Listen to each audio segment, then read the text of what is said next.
From the Columbia University Language Resource Center, this is Said and Done, the podcast about languages and the people who speak them.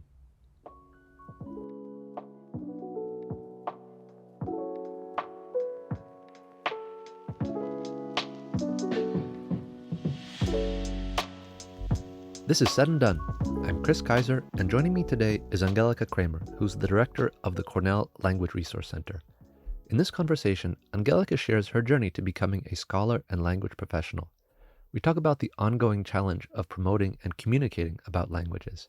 And finally, we discuss her podcast, which is called Speaking of Language from the Cornell Language Resource Center. Here's my conversation with Angelika Kraemer. Angelika Kraemer, thank you so much for joining me today.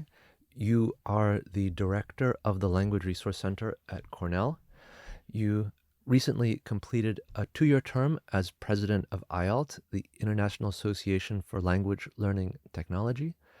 And you're the host of the podcast Speaking of Language, which is the podcast from the Cornell Language Resource Center. Indeed. Thank you so much for having me, Chris. It's always a pleasure speaking with you. Likewise.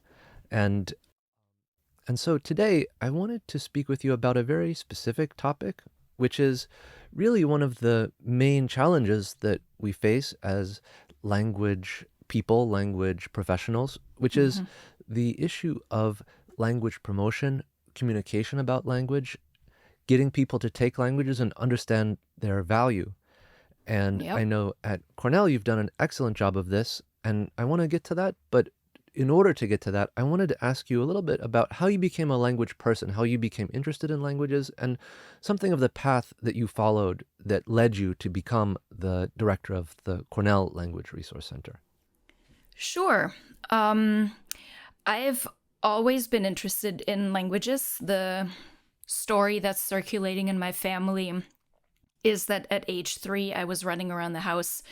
So I grew up in Germany, born and raised in Germany. And when I was 3, apparently, I was continuously saying, Pepsi is America.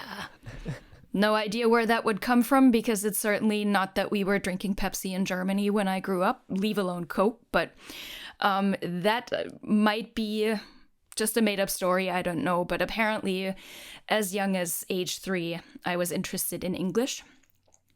In the public education system in Germany, I started learning languages. Specifically, English was my first language in grade 5, added French in grade 7. No, that's not true. Added Latin in grade 7 and French in grade 9. So I've always been interested in languages. I thought it was really cool to learn different languages, to learn about different cultures. And then I was fortuitous that my high school had various study abroad programs that were integrated throughout the high school experience. So when I was young, I was able to go on an exchange in England. I spent 2 weeks in England with a pen pal. I spent time with a family in Wales. I traveled to France. So I was able to apply what I learned in school in an immersive environment. And that was really transformative. A friend of our family spent a year during high school in the United States as part of Youth for Understanding. And I thought that was the coolest thing ever. And so I had conversations with my parents about whether or not this is something that I could do, and was lucky enough that my parents agreed. And so after 11th grade, I took basically a gap year in high school and spent a year outside of Atlanta with a wonderful host family. And that year, I think, was truly transformational for me. I was certainly proficient in English by then, but spending that year with a family completely immersed in the language and the culture, I think elevated my language proficiency, elevated my cultural understanding. And after the year, I went back to Germany, finished high school, did my undergrad, and through many different events, ended up in the United States. I've lived in the States now for a little bit longer than I have in Germany. And languages certainly have always played a big part of that entire path.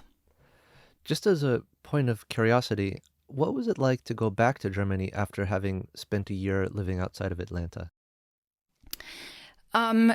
Reverse culture shock is a thing for sure. I think the most interesting aspect of returning back home was that I saw Germany very differently. I think I became much more aware of certain things that are quote unquote German, and I reflected on them much more critically, having had another experience living in another culture, in another country.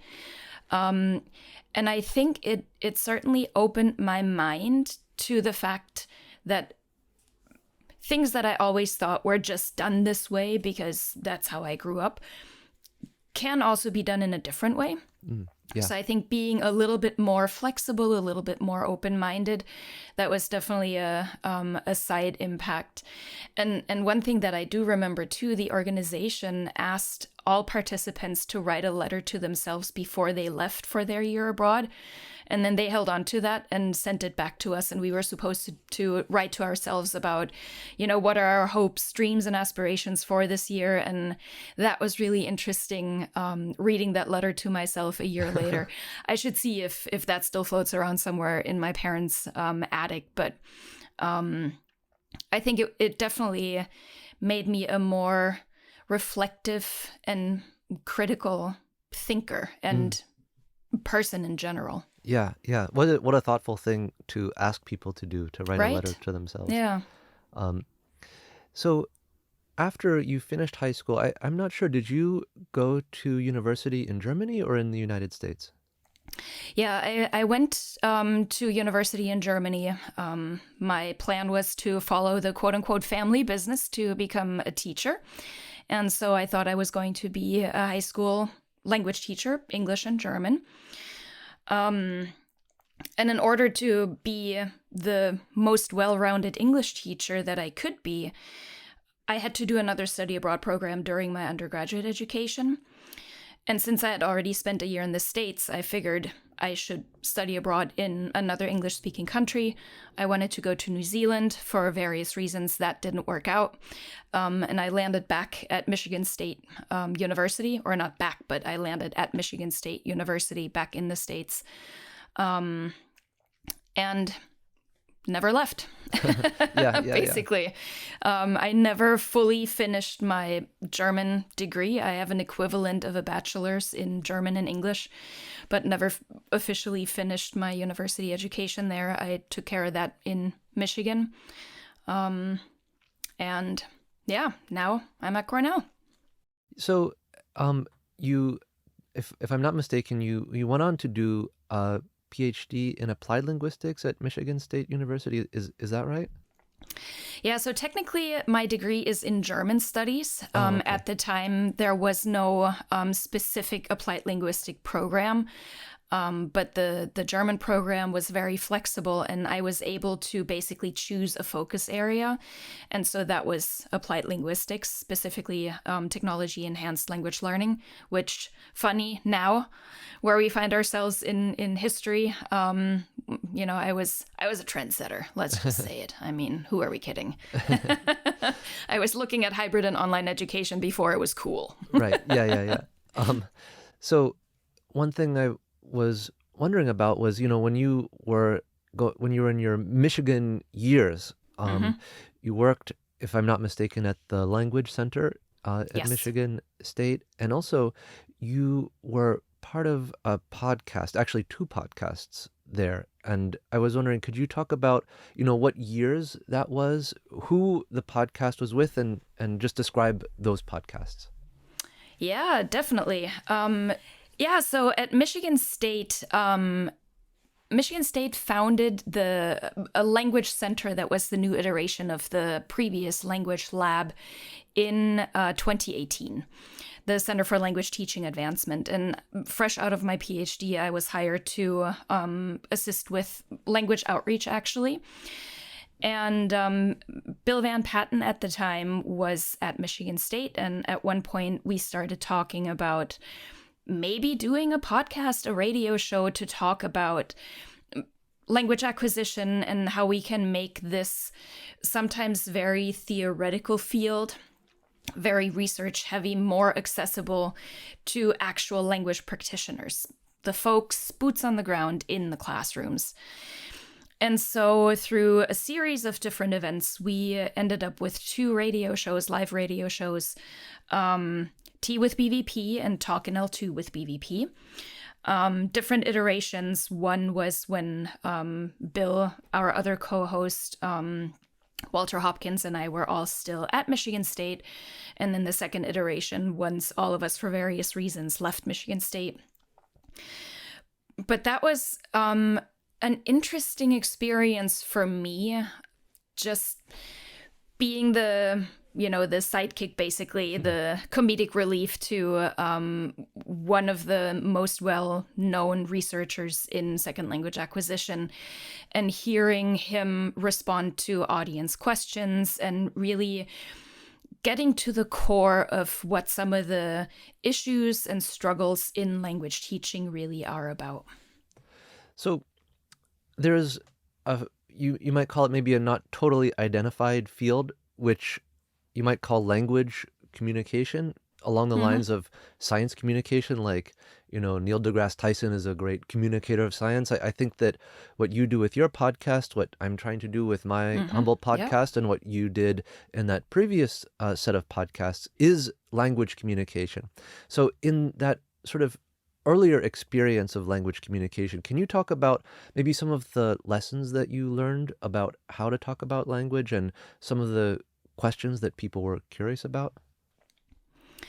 Yeah, I think one thing when language educators are trying to advocate for their programs, I think regardless of level, is it an elementary school program? Are you talking middle high school? Are you talking university, secondary, post-secondary education? In the United States, we generally struggle with language enrollments. I think it's difficult to articulate the importance of taking a language because it's not a skill that develops overnight. Students need to spend so much time and effort. And I think that sometimes is a deterrent for parents, for students. And so language teachers struggle with ensuring that they have enough students, that their administration understands that this is something that needs to be supported. And so many questions that came in on these previous shows were related to how can we make sure that the program continues to move on, and how can we use insights from research that an administrator who might not be, even speaking another language themselves, how can they understand that? And so I think we were able to give our listeners snippets of information that were accessible to, the educated non-specialist. On the other hand, there were a lot of very specific questions about, should I correct my students' errors? And what do we know from research about how to do that and what to do and what not to do? So I think there were many very practical aspects that we discussed with our listeners, but then also certainly looking at what do we know from studies in second language acquisition, from best practices of things that work and that don't work, and debunking certain myths that many people still hold about how languages are actually acquired. Right. I know there's certainly, just speaking with people generally, people have the idea that you can learn a language in 6 weeks. And certainly there are companies that promote this, this notion. But I'm guessing in your experience, that's not the reality? Oh, yeah, unfortunately not. Otherwise, I would be a polyglot speaking 8,972 languages right now, right? I mean, we would not be having this conversation in English. Yeah, absolutely. One thing your comment reminds me of, too, is like when you're at a party and you start talking to people about what is it that you do, and you talk to people about, well, I'm in language education.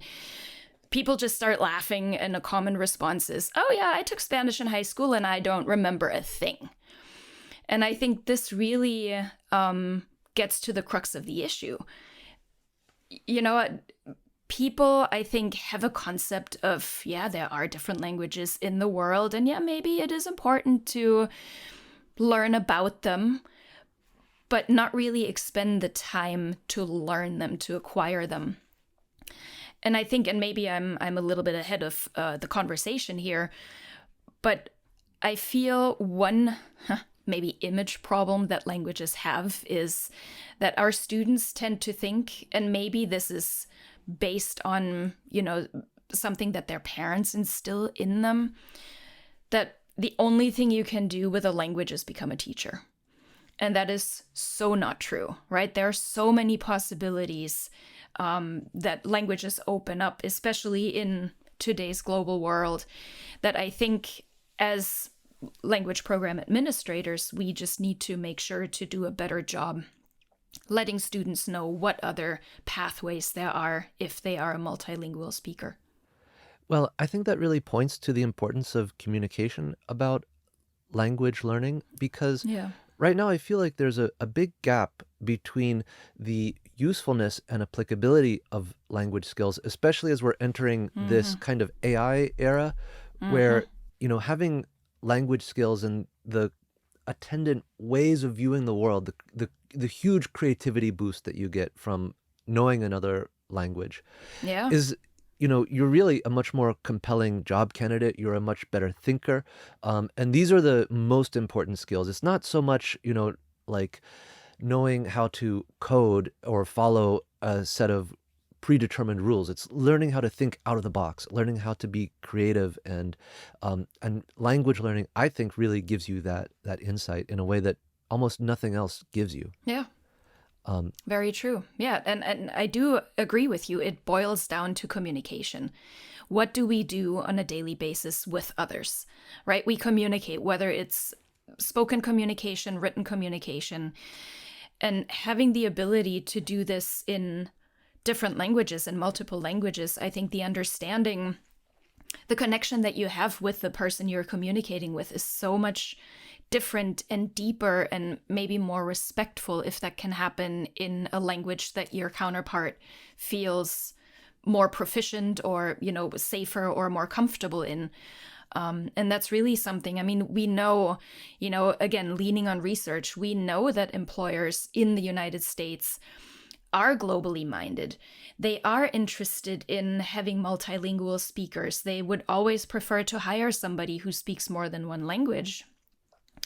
And I think they do perceive this language gap too. I mean, there was a study, it's old by now, from 2018.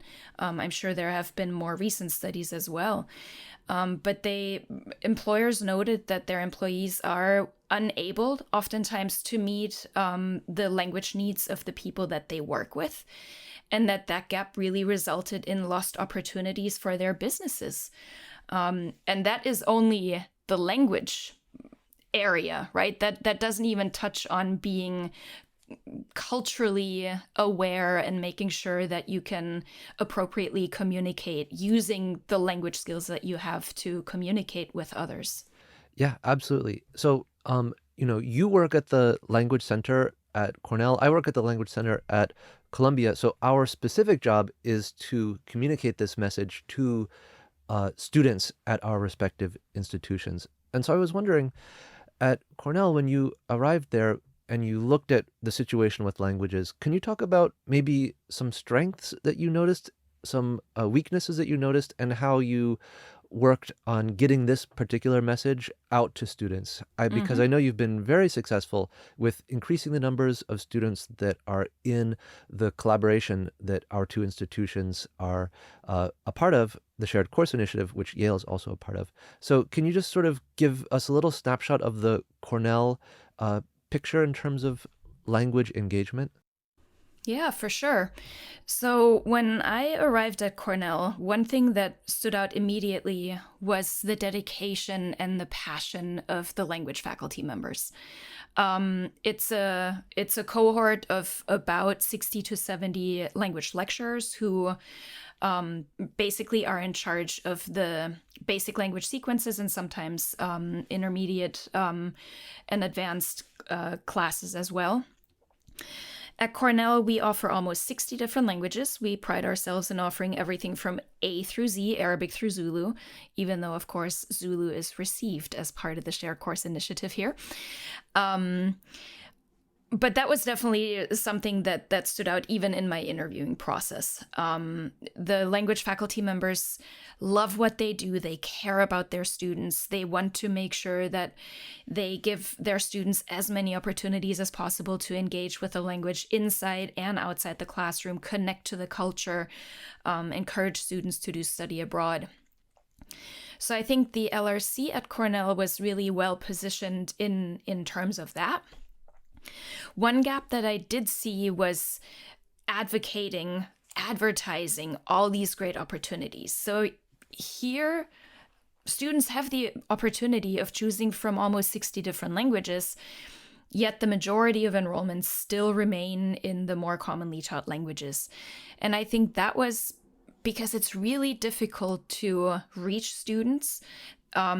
Any institution of higher education has so many opportunities for students to choose from. And how do you make sure that you, A, articulate that this exists, and then B, highlight the importance and get students to really be interested and commit? And so I think some things that I started doing was just communicating, talking to a lot of people, listening to what students are interested in. And I think one area that we also did at Michigan State, again, we know what the benefits of being multilingual are. We know that there is research that states that being bilingual can delay the onset of dementia by 4 to 5 years. Does that matter to an 18-year-old university student? Probably not, right? I mean, that's an argument that maybe will convince the students' parents why they should encourage their student to become bilingual. An 18-year-old has other things on their minds, right? They want to understand the Bollywood movie that they're watching, or they want to be able to, communicate with a Spanish-speaking grandparent or something like this. So I think what we started doing is talking to our students and letting them tell the story of how language, culture, knowledge, study abroad can be transformative for themselves and by extension for others. So I think rather than us as administrators, and I mean, you're younger than I am, but as old people, sharing these stories and telling top down why this is important, I think more of a grassroots bottom up approach is much more effective with students if they share the stories themselves. And I think that has certainly worked to a certain extent. There's still a lot more that we can do. I think big universities certainly have the difficult task to compete with all the other disciplines and all the other opportunities that students can avail themselves of. But I think if we tell the stories in the right way, communicate that in a good way, and highlight the importance and how really life-changing multilingualism and the ability to engage with people from different cultures and countries and languages, how important that is, that's the key. So I agree, and I think that the sort of bottom-up grassroots way of talking about language is really the way to go. And I was wondering, what are some of the ways that you've gotten these stories out? Is it through a podcast? Is it through events that you do? Is it through something else? What is, I guess, the mechanism that you've employed? Yeah, various things, actually, everything you just mentioned. In our podcast, whenever we have students as guests, those tend to be the episodes that have the broadest reach. Partially, I assume that is because students are so well tapped into social media and simply share out whenever, there is something that they do. But I also think that they tell really compelling stories. So oftentimes we feature students who are doing research in specific areas that, maybe take them to a monastery somewhere in China, and they talk about the experience that they had abroad and how being multilingual was really an underlying piece of even having that opportunity. So I think the podcast certainly is one vehicle for that. We do have a number of signature events that are basically celebrating multilingualism on campus and in the world in general. And for one event, this is a fall event, World Languages Day. This really highlights for middle and high school students what university campuses can offer in terms of study abroad opportunities, language learning, engagement with cultures, with student organizations. And for that event, we always have a current Cornell student, who is our opening speaker. And those students share with the middle and high school students why knowing a language, why speaking a language is really cool.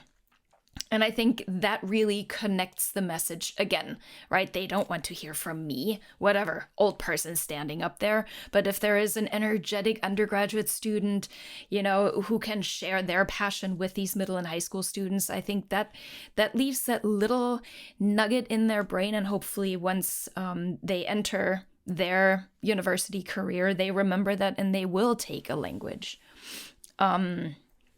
I mentioned social media. I think that is a big way to reach students. PR in general, sometimes we do old school things and we put up posters and flyers across campus, because I do think on a university campus, students do see that and they do take note of that.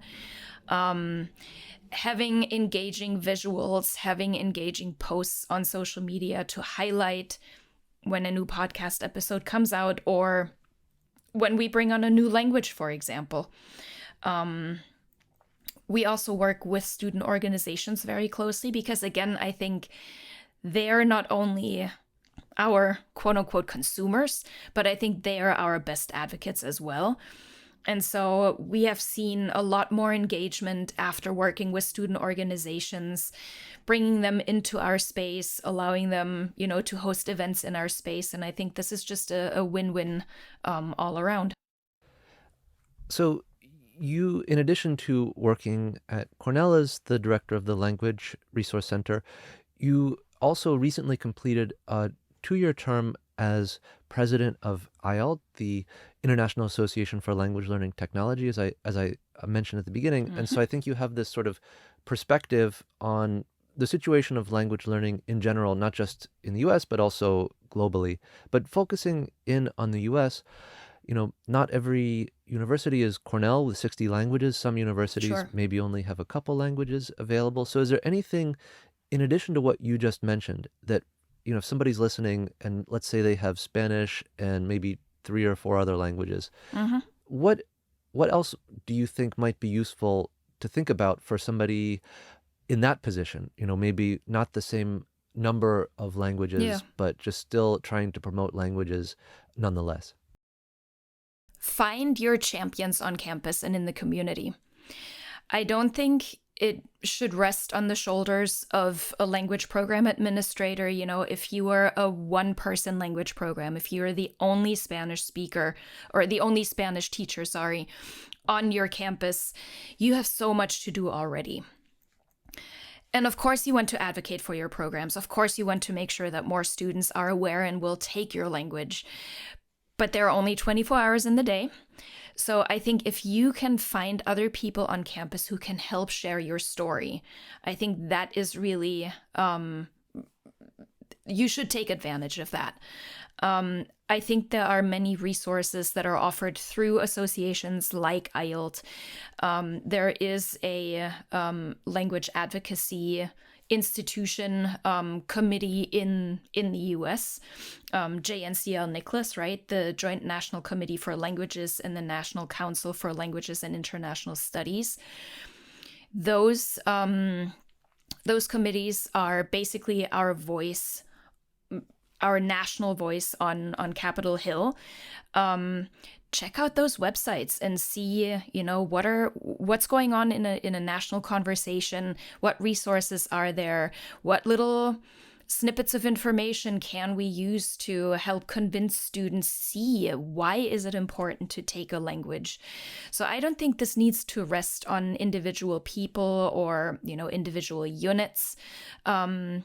tap into the larger network that already exists. Seek out organizations, whether it's a state organization that supports language teaching, or a regional organization, or ACTFL, our national organization. I think there are so many resources that are available that can help with that and can give you ideas. And connect with colleagues, whether that is on your own campus, in your own school, or in your region, or, across the US or even internationally. I think many people have many great ideas, and oftentimes they stay within someone's head.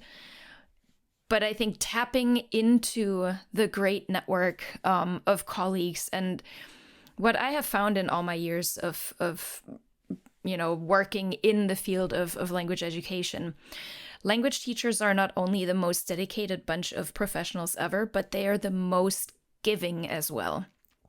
I think teachers are so willing to share their ideas, their resources, lesson plans, handouts, because I think we understand that we all pull at the same string, and that having a mindset of this is mine and it is only open to me and my students is not going to get us anywhere. So, send an email to a colleague that you know is doing the same thing and exchange ideas. I think that would be a great starting point. Yeah, if you're a small unit on campus or you're a one-person shop, you don't need to reinvent the wheel. There's a lot of promotional work that's already been done that you can just use. I think that's a great suggestion. So, Angelika, my final question for you is, can you talk a little bit about your current podcast? Can you talk about the idea of the podcast, what it's all about, and also where people can find the podcast so that they can listen to it? Oh, yeah, I'd be happy to. So this is something that I actually inherited when I joined the Cornell LRC. There was one season that preceded my time at the Cornell LRC. And I think this was a pet project of our director of technology at the time. Podcasting had been something that he always wanted to experiment with. And what better way to talk about the intersection of language, technology, all things global, than a weekly podcast that highlights all these things. So ever since I joined Cornell, we expanded that model. I shamelessly used this platform when I first came to learn about all the things on campus that are happening in the field of languages, language education, globalization, internationalization. So we featured a lot of units and individuals on campus that work at that intersection. But I think over the years, we have diversified. We have guests from anywhere in the world who work on interesting projects that can help our listeners improve their own language learning path or their own pedagogical practices in the classroom. More recently, of course, there have been many more episodes around AI and the implications for that, ethical concerns around that, how we can help students understand what works, what doesn't work, how they can use or maybe should use AI. And you can listen to our podcast wherever you get your podcasts. We're on all streaming platforms called Speaking of Language. Look us up, like and subscribe, and do the same with this wonderful podcast as well. Thanks, Angelika. So I will put the information that links you to the podcast in the show notes of this episode. Wonderful. Thank you. Well, Angelika, I really appreciated this conversation. Thank you so much for joining me today. Thank you for having me, Chris. Always wonderful speaking with you.